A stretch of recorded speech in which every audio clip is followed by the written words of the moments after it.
Hello, folks. It's Wednesday, the 24th. It's about 3:45 on the west coast of the United States. In this video, we're going to look at the charts of a number of ETFs and at least one of the gold miner stock indexes. So let me share my screen here and we'll get going. Let me start by explaining what my objective is in this video. I've got two of them. So the key one is, are mining stocks outperforming the overall market? And we looked at this a week or so ago. And then also, is there a better proxy for GDXJ? Because, I've always used GDXJ as my proxy for the mining stocks. I've been criticized more than once saying, oh, that's a junior mining ETF. No, it's not. And that's one of the things we'll see in this video. Let's see what else we got. Random thoughts. I got lots of random thoughts. Sometimes being inside my head's a scary thing. But so anyway, just miscellaneous stuff. I read a lot. Things I see on the internet catch my attention. So a number of people are questioning, well, why is Buffett selling stocks, tech stocks? So he's selling quite a bit of Apple. He's selling as much stock as he can without moving the market. And, if he just dumped all his shares, obviously that would affect the market. And so he's selling gradually. And then we only get, I forget, is it monthly or quarterly that we get insights? I think it's monthly. Is it the 10J? He has to do an official filing, or Berkshire Hathaway does, because it's a large corporation. But anyway, we don't know on a day-to-day basis what exactly he is selling, we just get occasional insights into it. But anyway, based on what we know, he's selling tech stocks and he's selling B of A stocks. And so why is he selling bank stocks, and in particular B of A? Well, coincidentally, B of A has a large short position on silver. And so it could be that Warren Buffett recognizes what is happening and what is what is likely to happen in the precious metals, and he is bailing on the bank stock that could be most affected by that. So anyway, just interesting thought. Oh, and potentially 800 million ounces that B of A is short. And of course, those are all COMEX futures sold short, 800 million ounces. So big short position. Precious metals are currently rallying. Well, obviously, they were rallying before the Fed cut rates. Of course, we had rate cuts in a couple other countries. They were rallying prior to that. They've continued to rally since the Fed cut interest rates. And of course, there's expectation of more rate cuts to come. And I was wrong on this one. I truly did not expect rate cuts. The fact that they are doing so, the fact that the Fed is cutting rates at this particular juncture, in my opinion, one of two things. It's political. He's trying to help the incumbent party stay in power. That's one potentiality. And then the second one, what is the second one? Oh, rate cuts. There's something going on under the hood that he has insight to and we don't. And so he may be proactively reacting to information that he has and that we aren't privy to yet. So, but anyway, cutting interest rates at this point, and then markets talking about additional 50 basis point cuts at the next two meetings. So 1.5 in 3 FOMC meetings. So we had the steepest increase in interest rates in history, and now potentially we're going to see some pretty serious cutting, but we'll see. Only time will tell on that one. This is just a thought. Another reason that the precious metals could be rallying is because of the geopolitical situation heating up. I don't want to talk about geopolitics on YouTube. You can go do your own research. We got three different hotspots right now. So Ukraine, Middle East, Taiwan. So, and all three of them heating up. Just this is a something to keep in the back of your head. The price increases in gold based on geopolitics, they tend to go away. You know, we get a big spike. We saw this when Soleimani was assassinated. Was that 22? God, maybe it was farther back than that. But anyway, we saw a big pop in gold and then it went away. And so anyway, some of the rally, the price rally may go away if peace were to break out.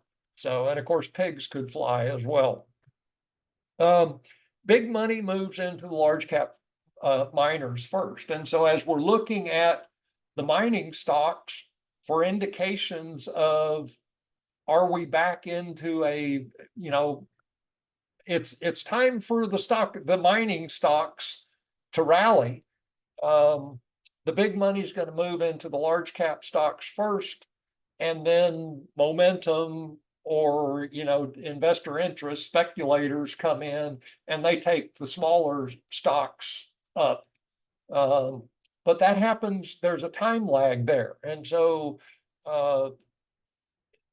would not be surprising to see the big stocks moving first before the juniors do.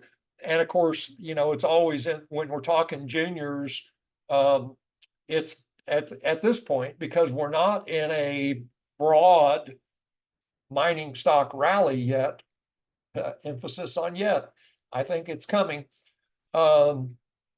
It's basically a stock picker's game, if you will, that, you know, this one performs and that one doesn't, and you put your money in the wrong one and and it doesn't feel very good. So, and of course, you know, the other side of that is if you put your money in the right one, it does feel good. So, and I think we'll see two examples of that. So, last of my comments. So the junior miner ETFs, they don't hold juniors. And we'll see that. That's one of my points in this video presentation. These junior mining ETFs, they don't hold juniors. And there's a couple of reasons. I've been thinking about that. It's like, why do they call themselves juniors when they're not even close to being juniors? Well, the big thing is volatility. You know, you look at the juniors, and again, we'll see one of them in this presentation. It moved 7% in one day. And so you're trying to put, you know, you're an investment house and hey, let's go start a gold mining stock ETF. The last thing you want is this dramatic volatility. And if you put all of your components as true juniors, you know, $300 million market cap and less, you'd have a lot of volatility. And then some of them, they're just flat out going to die and go away. You know, right now there are 2,000 at least mining stocks to pick from. And so which ones do you put in your ETF? You know, and there's the risk, number of risks. They die and they go out of business. They get taken over, they merge, or they get delisted. And so one of the junior, this is a junior, you know, that's what the J stands for. One of the junior mining ETFs had a component that was delisted back in July. And so anyway, the junior mining ETFs don't hold juniors, and we'll see that. So let's jump right into it. This is gold, just keeps going, you know, Energizer money. Big move today. We gained $28. It was up, where was the high today? 26.64. Gold's very overbought, but shows no sign of pulling back or even doing a sideways. I was thinking maybe we get some sideways action in here, you know, just above 2,600, but we're just pressing on higher. We've got in pink here, this is a modified shift pitchfork. Clearly, we had resistance at the upper median line of that fork, big push through. And as I've said numerous times, in Andrews pitchfork terms, one of the key benefits of working with Andrews pitchforks is that you always have an easy way to identify price targets. And so when a vehicle moves through a median line, the next median line becomes price target. So in this case, we've got a price target at the first median line extension. That's this pink line here. Coincidentally, we've got a round number, that another likely target for vehicles. And in particular, when you're dealing with a vehicle that is at all-time highs, there's no overhead resistance, because price hasn't been this high before. If there was overhead resistance, you might say, oh, well, it's gonna run into resistance and it's gonna rest or pull back or something. But when you've got something like gold at this point, it's making a series of new all-time highs, no overhead resistance. Well, where are you going to put your price target? If you're a trader, speculator, where are you going to put your price target to take profits or exit your position? And so a round number becomes a likely target. So anyway, coincidentally, 2,700 upper median line extension. I suspect that gold's on its way to 2,700 and that it could happen quite quickly. 2,800, obviously overhead, way overbought based on the moving averages. But again, vehicles can get more overbought. Just because they are overbought doesn't mean they have to pull back. Based on MACD, again, fairly overbought, but my guideline would be that this prior high in MACD, that's our next likely level where price might run into resistance and pull back, go sideways, whatever it decides to do. But anyway, we've got a ways to go before we get to that level. Clearly in bull mode on a buy signal, so positive there, and lots of energy based on stochastics. So gold's just looking good. This is the same chart. So again, gold in the daily time frame, different way of looking at price targets. So this is double the range, and I've talked about this technique before. So clearly gold is moving in a price channel here. So we take the width of that channel and we duplicate it to the upside. That gives us, that's this line, that's duplicating the range, double the range. And that gives us really, that's where I got the 2,800. So that's the 2,800 price target. That's based on doubling the range. And so obviously we got to go through 2,700 first. Let's keep rolling.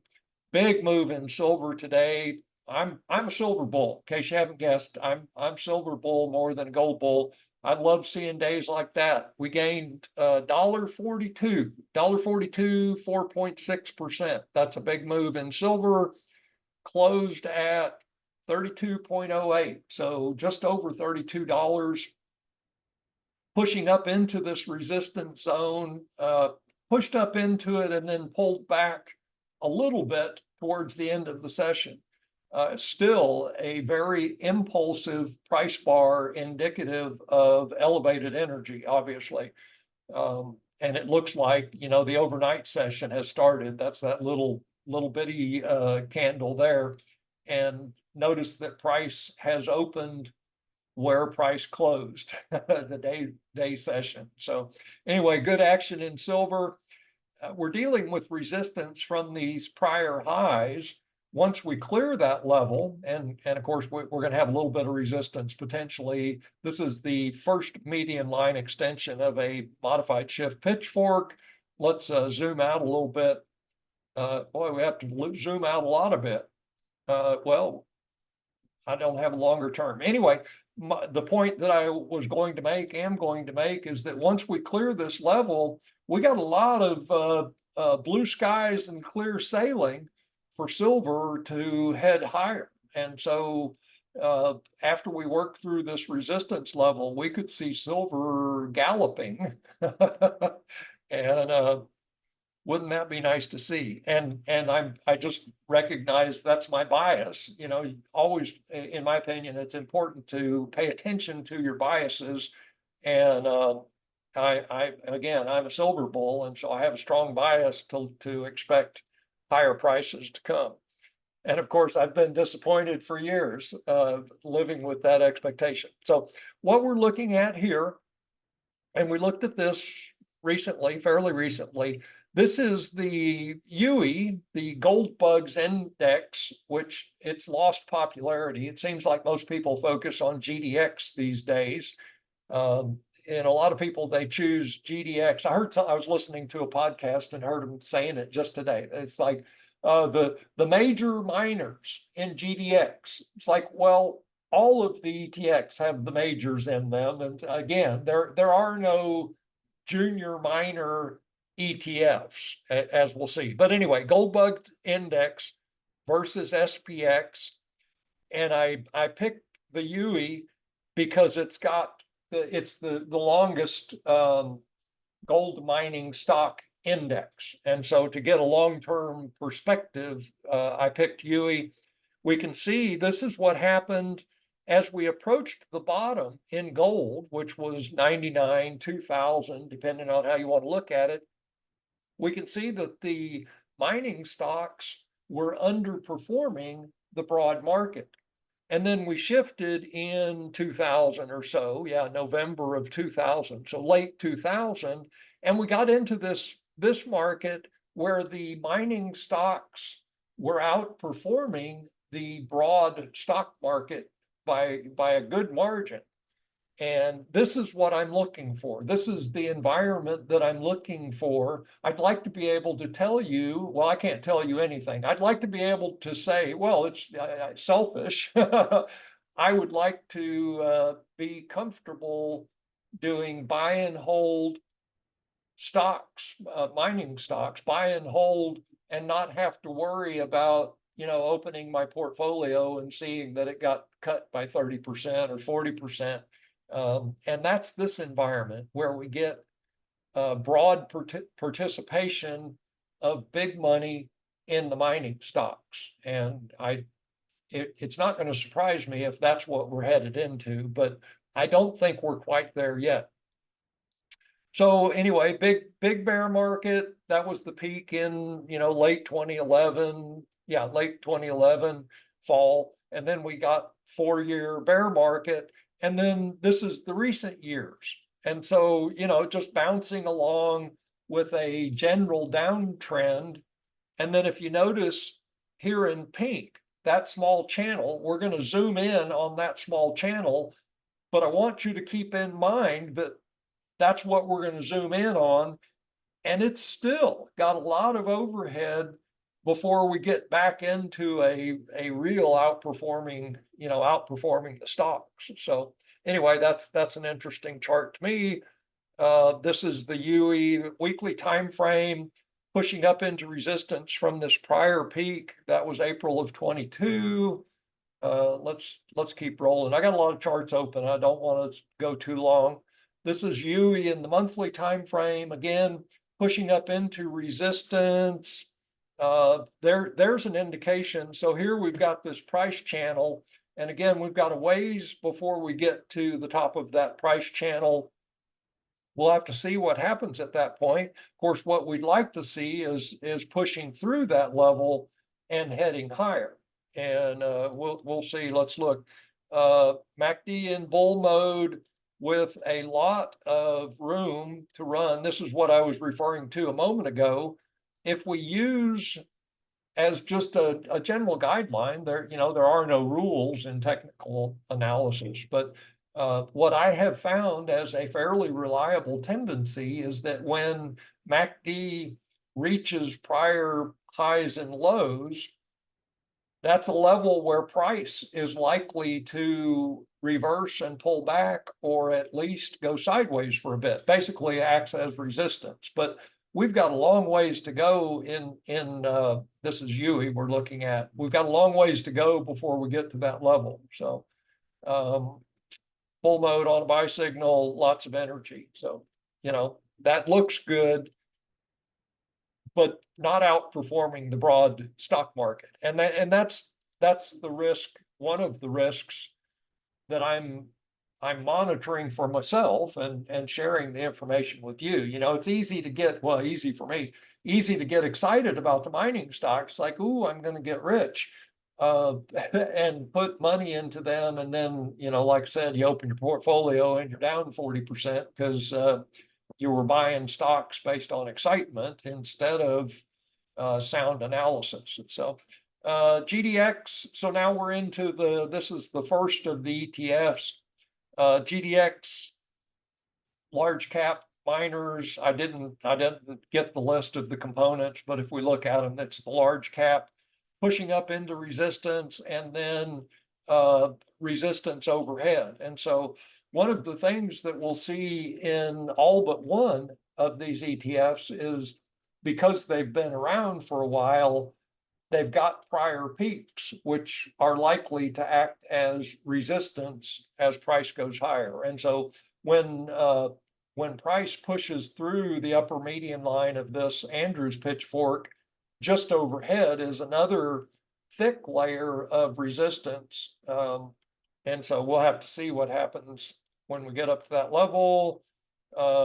Clearly under accumulation. What are we? This again, weekly time frame. Bull mode, buy signal. Excuse me, elevated energy. Junior. So, you know, quote unquote, this is GDXJ, Junior Gold Miners ETF. Clearly broke through a resistance zone, pushing higher, got two levels of resistance just overhead. We've got resistance from this prior peak and then the upper median line of this Andrews pitchfork. Nice volume on yesterday's move. Didn't get a lot of volume today, but did get some nice volume on Monday and Tuesday. Big price bar there Monday. Nice looking action. Yeah, weekly time frame. Let's keep rolling so we don't go too long. I'm at 22 minutes. GDXJ again, junior miners. Oh, we looked at this chart recently. We're in the monthly time frame. This is one of the techniques for determining, making an estimation that a vehicle that has been in a bear market or a downtrend has broken back into an uptrend or a bull market. And so we get three fan lines. We start from a high. There was the first peak, and that gives us fan line 1. Next peak, fan line 2. There's the third peak was fan line 3. And so notice that in September, we're about to wrap up. We got, you know, this week basically to wrap up, a little bit of next week, wrap up this month. So price has pushed up through the third fan line, which is a clue or a suggestion that the mining stocks are breaking back into bull mode, bull market, heading higher. There we go. But I'm cautious because we're not seeing, or I'm not seeing the volume that I'd like to see. I'd like to see some significant volume behind this price move, and I'm not seeing that yet. So, but that's a big impulsive price bar. We got this, you know, energy coil, I've labeled it as, that's in that gray box there. You know, basically it's a sideways consolidation where price in whatever vehicle we're talking about is able to gather energy for its next move. And clearly in this case, the next move is to the upside. So this is Sprott, Gold Miners ETF, SGDM. So major miners.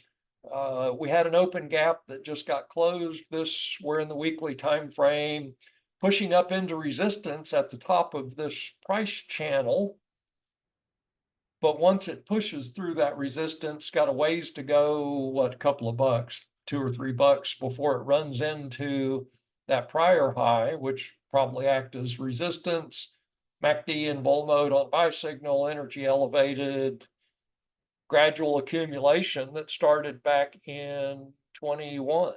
So people gradually accumulating shares in this vehicle. Let's keep rolling. So here's Sprott's junior gold miners ETF. We had an open gap that got closed this week. Yeah, weekly time frame. We have another open gap just overhead. And so as a rule of thumb or a way of thinking about open gaps is that price abhors a vacuum. And that basically what that's saying is that gaps are likely to get filled. And again, as a speculator trader, where are you going to set your price target? Well, open gap.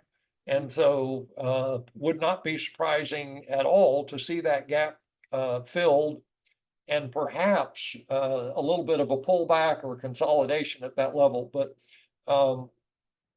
currently, another way of thinking about open gaps is that it's acting as a magnet. So that open gap is pulling price higher because that gap wants to be filled. Price abhors a vacuum. Price doesn't like to see open gaps and tries to fill them. So potentially acting as a magnet overhead. Got some nice volume coming in on this move. There's probably an Andrews pitchfork there. Let's draw it real quick. Apologize for not having this on the chart already. Oops, that wasn't going there. And that doesn't really blow my skirt up.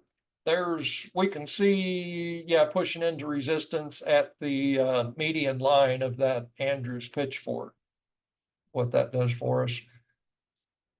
Again, bull mode on buy signal, accumulation, energy is elevated. So let's keep rolling. So this is a list of the components in this junior gold miner. Cisco, New Gold, Cinnamon, you can see them there. Those are, I'd probably call them mid-cap.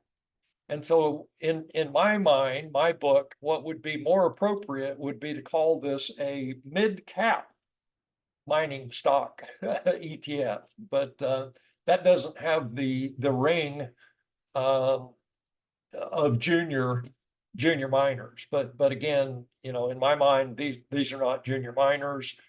Let's see, US Global, this is GOAU, same thing, running into resistance from these prior highs, another level of resistance at the upper median line of this shift pitchfork, volume dropping off, which, again, this is nice price action, but we're not seeing the volume that, we'd like to see. When price is moving higher, we want to see volume increasing as price moves higher, and that's clearly not what we're seeing there. So a little bit of a red flag on the play.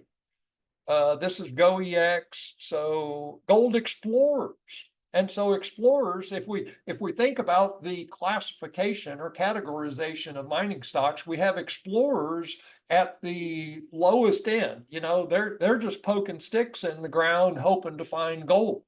And then you get the developers. It's like, okay, they did some drilling, they found some gold, and now they're going to develop that potential resource. And so those are developers. And then you get into the emerging producers. It's like, okay, we developed our resource. We've decided it can be economically viable. We're either going to mine the ore and truck it to a mill, or we're going to build a mill on site, whatever. But explorer implies that not only are these junior mining stocks, they're micro mining stocks. And we can see, if we look at, here's the list of, these are the explorer mining stocks. Well, give me a break. Hecla, Alamos, Core, these aren't explorers. I mean, yeah, they're out there exploring for additional resources, but they certainly aren't micro mining stocks, $300 million market cap and under, or even the nano cap, which I think it's like $50 million market cap and under. Some people refer to as nano cap.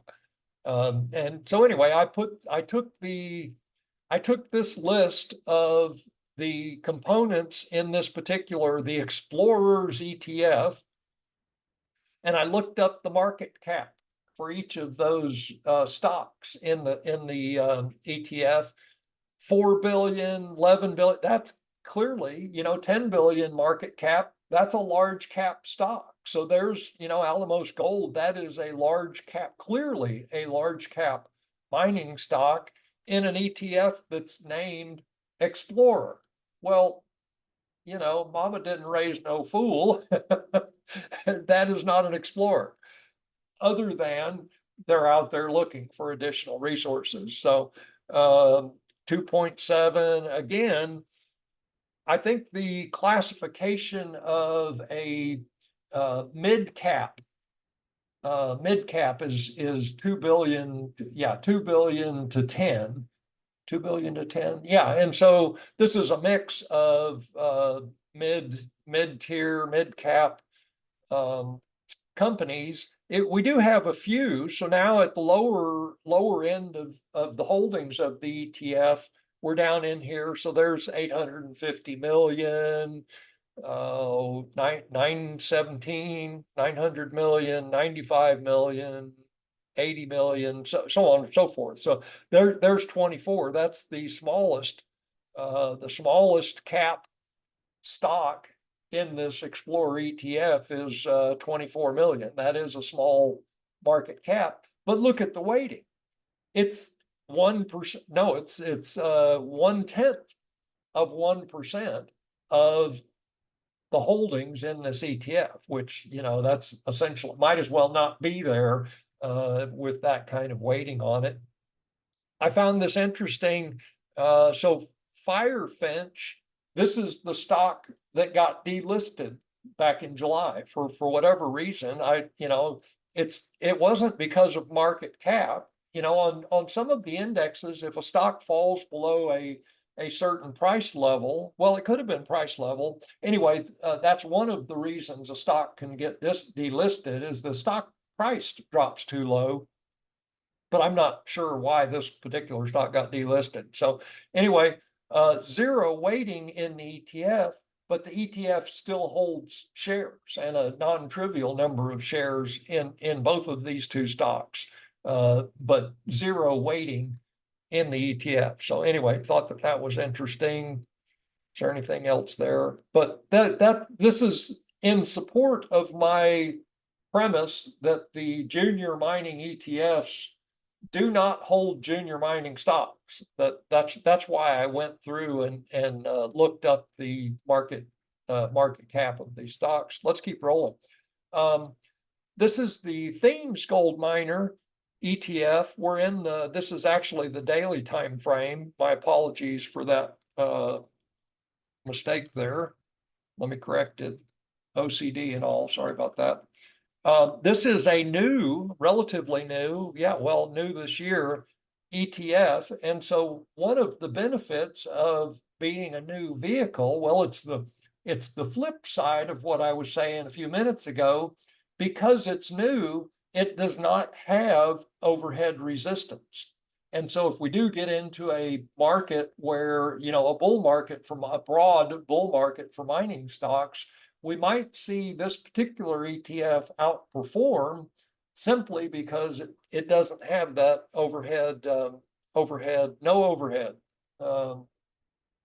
resistance. We look at, here's the components.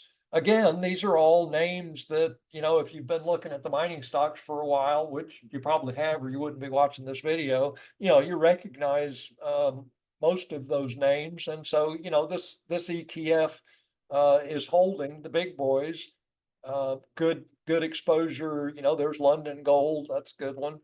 IM Gold is outperforming actually right now. They're doing very well. So anyway, that's an interesting ETF. This AUMI, that's one to watch. Oh, and just a general comment, this ETFDB.com is a valuable resource because it lists the different ETFs, whatever category you're looking at.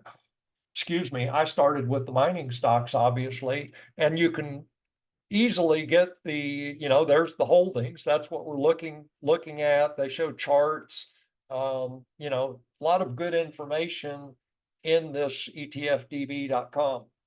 Good resource to have in your good arrow to have in your quiver. This is West Red Lake Gold Mines. I did a video on this company. We were looking at it back here, clearly broke out above this resistance level, ran into resistance at the top of this pink, that's price channel. We got to break through that level, which, you know, coincident with the median line of this Andrews pitchfork, and now we're getting the pullback. And so breakout and now pullback, looking for support along either the top of this price channel or the median line of this Andrews pitchfork, which obviously today we've closed below that level. Moving average is not quite into bullish alignment yet. Let's look at the indicators. Elevated energy in bull mode on a buy signal, but you know, momentum is waning. I pointed this out last time. Clearly selling going on in this stock, and not sure what that is about, other than it was just back in 23. Yeah, it was in 2023 when this company changed hands. And so this and was relisted and some new players came in. And so this ongoing selling may be related to the corporate changes that this company underwent in 2023, but that's just me spitballing. Bob talked about this stock in an interview. I just did an interview on Sunday. Yes, it was Sunday with Bob. We talked about the RIP USD. It's Bob calls it the best book he's ever seen on money and gold. And I would agree with his assessment. An excellent book. I've published the interview between Bob and I on Odyssey. That's the only place I've published it so far. It ended up at 2 hours and 20 minutes. Bob and I get to talking, and we just, two old guys, you know, we just start talking. So, and before I can publish it on YouTube, I have to do some editing. I've got to cut out some of the truth.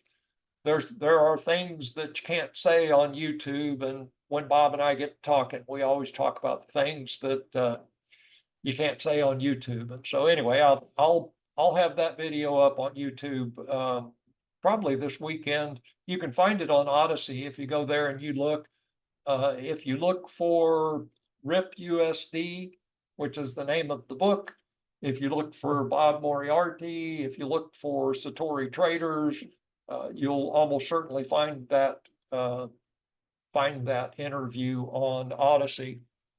And again, I'll publish a shortened version, an edited version of that interview on YouTube. And just sad to say, as an American, that I have to sell. Well, I don't have to keep from losing my YouTube channel. There are things that I can't say. And it certainly runs contrary to the First Amendment, freedom of speech, but that's where we're at right now. So this is West Red Lake Gold Mines again. This is over the counter. We must have been looking at, yeah, this was on the Canadian market. This is over the counter. Similar, you know, push through resistance, pulling back now, looking for support, breakout, test of the breakout level, if you want to look at it that way. Elevated energy, momentum waning, about the same picture. So, and I picked up a small position in this stock.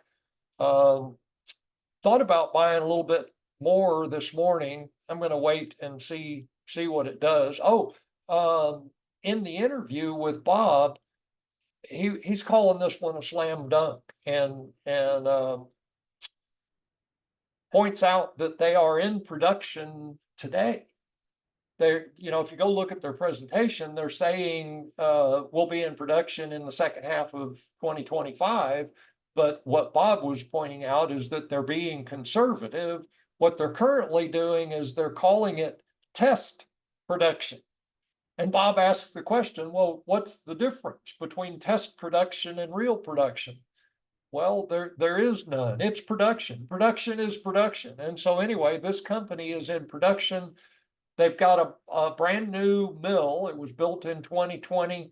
They picked it up for about 10 cents. The mill in the mine, they picked up for about 10 cents on the dollar.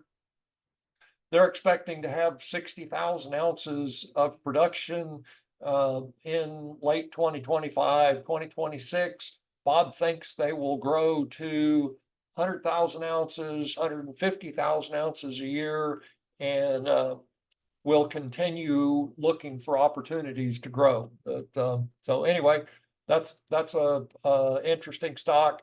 This is another one, another junior. You know, you look, this is 30 cents. We're on the Canadian, so that's 33 cents at today's close, Canadian. So what's that, 20, 25, 26 cents US dollars.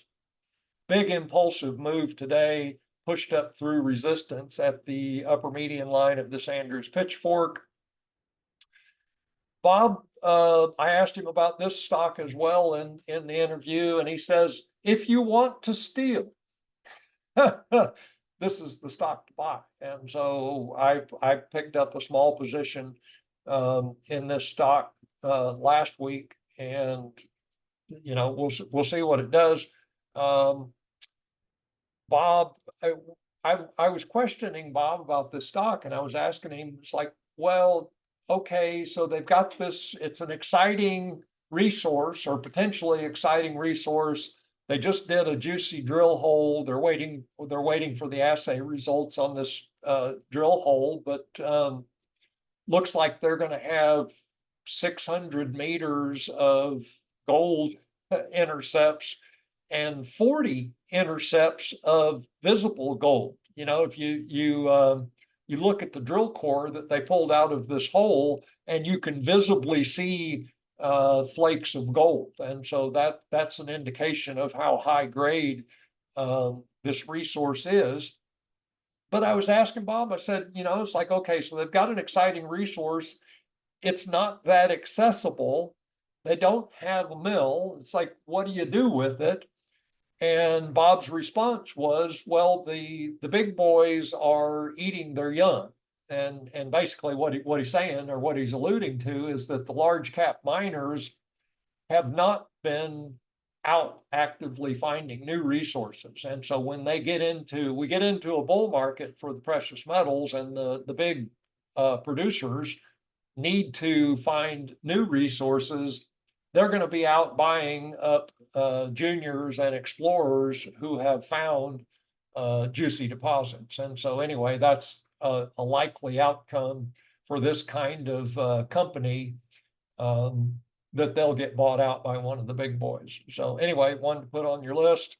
This is IAMGOLD. They're outperforming some of the other mining companies. Double the range gives us a target not far overhead, about 570, 580, something. When I was looking at this chart, I noticed a couple of things. First thing I saw was this head and shoulders pattern, you know, and I've been looking at charts for so long that, you know, it's like, wow, it just pops out, and there it is. And so I draw it in to emphasize it. But the measuring, the rule for measuring a head and shoulders pattern is that you measure from the neckline to the head, the top of the head, you double that distance, and that becomes your target. And so as I was doing this, I realized, well, that's double the range. And so when Dr. Timothy Morge was talking about teaching his students, me being one of them, double the range, well, that's a number of the patterns. The rule for measuring based on these patterns is essentially double the range. You know, if we talk about cup and handle, head and shoulders, those are double the range patterns when you're talking about the price targets based on those patterns. So anyway, IAMGOLD outproducing or outperforming a number of the other larger cap miners. I wanted to share with you, because in my opinion, we're not we're still not in an environment where broad mining stock sector is outperforming the rest of the stock market. So I can't recommend what you do. I'm not a financial advisor. I'm not an investment advisor. But I'm looking for, as I've said, I'm looking for myself. I'm looking for an indication that we are in a broad rally across the entire gold mining sector. And I don't see that we're there yet. And because I don't think we're there yet, for the people that just have to buy, I want to put money into mining stocks. My only, like, I can't give recommendations again. I can't give suggestions. I would urge you to consider the royalty companies and the streaming companies as a place to put your money. If you just got to buy, if you decide you have to have exposure to mining stocks, you could do it conservatively by investing in the larger royalty companies and streaming companies. And of course, Royal Gold is one of the big boys. We can see, we're looking at the monthly time frame here. We have this resistance zone from these prior tops. And clearly in September, clearly, in my opinion, we've gotten a breakthrough above that level and an impulsive price bar. So not only, these prior moves, those were just, it's like poke your head above the water and then you dip back down. Well, this is more than just a poke and a dip. This is a movement above the resistance level. And so far, the month isn't over yet, but so far it looks like a breakout above that resistance, above that resistance level. So positive action, double the range target takes us to 175. So currently at 146, got a target at 175, potential target at 175. Steady accumulation based on the accumulation distribution, bull mode on a buy signal in MACD. There's the overhead target based on MACD. So we got lots of room to run to the upside. We can probably get to 175 before MACD reaches that overbought or potential overbought level. Lots of energy based on stochastics. So that's a nice looking stock. This is Wheaton, again, in the monthly time frame. Same story, poked above, well, actually not same story, new all-time highs in Wheaton. Yeah, and well, we're not quite at new all-time highs. We're almost at new all-time highs in Royal Gold, not quite there yet, but I'm guessing that we will be shortly. These are new all-time highs, and Wheaton, again, has pushed up, solidly pushed up through that resistance level from these prior highs and appears to be headed higher, caveat that without the volume. I mean, I'd like to see some more volume on this price move, but we do have solid price action. Notice that we found support along the median line. This is a modified shift pitchfork. A little bit of room to run yet before we reach the overbought level in MACD, elevated energy, accumulation. Again, just nice looking stock. What's this? Wheaton in the quarterly. So this is each price bar represents 3 months in time. Big price movement in this current quarter, which is about done, almost done. So unless something drastic happens, this price bar is going to close well above this resistance level, and it's a very large impulsive price bar. So very positive indication in this larger time frame for Wheaton. Just nice looking action. Bull mode on a buy signal, but notice based on this prior high in MACD, we're already at the overbought level in this time frame for what that's worth. So potential resistance at this level is what I would say. Do we get, if we were looking at this as a breakout trade, Do we get a pullback to this would be the breakout level is down here in this resistance zone. Do we get a pullback or at the median line of this modified shift pitchfork?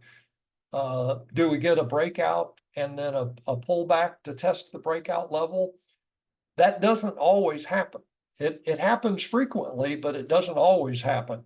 So we may not, I'd be surprised if we saw, unless we had some serious weakness in gold and silver, which no indication of that happening, probably not going to see Wheaton pull back and test this, basically, what's that, $58 level. But anything can happen in the stock markets.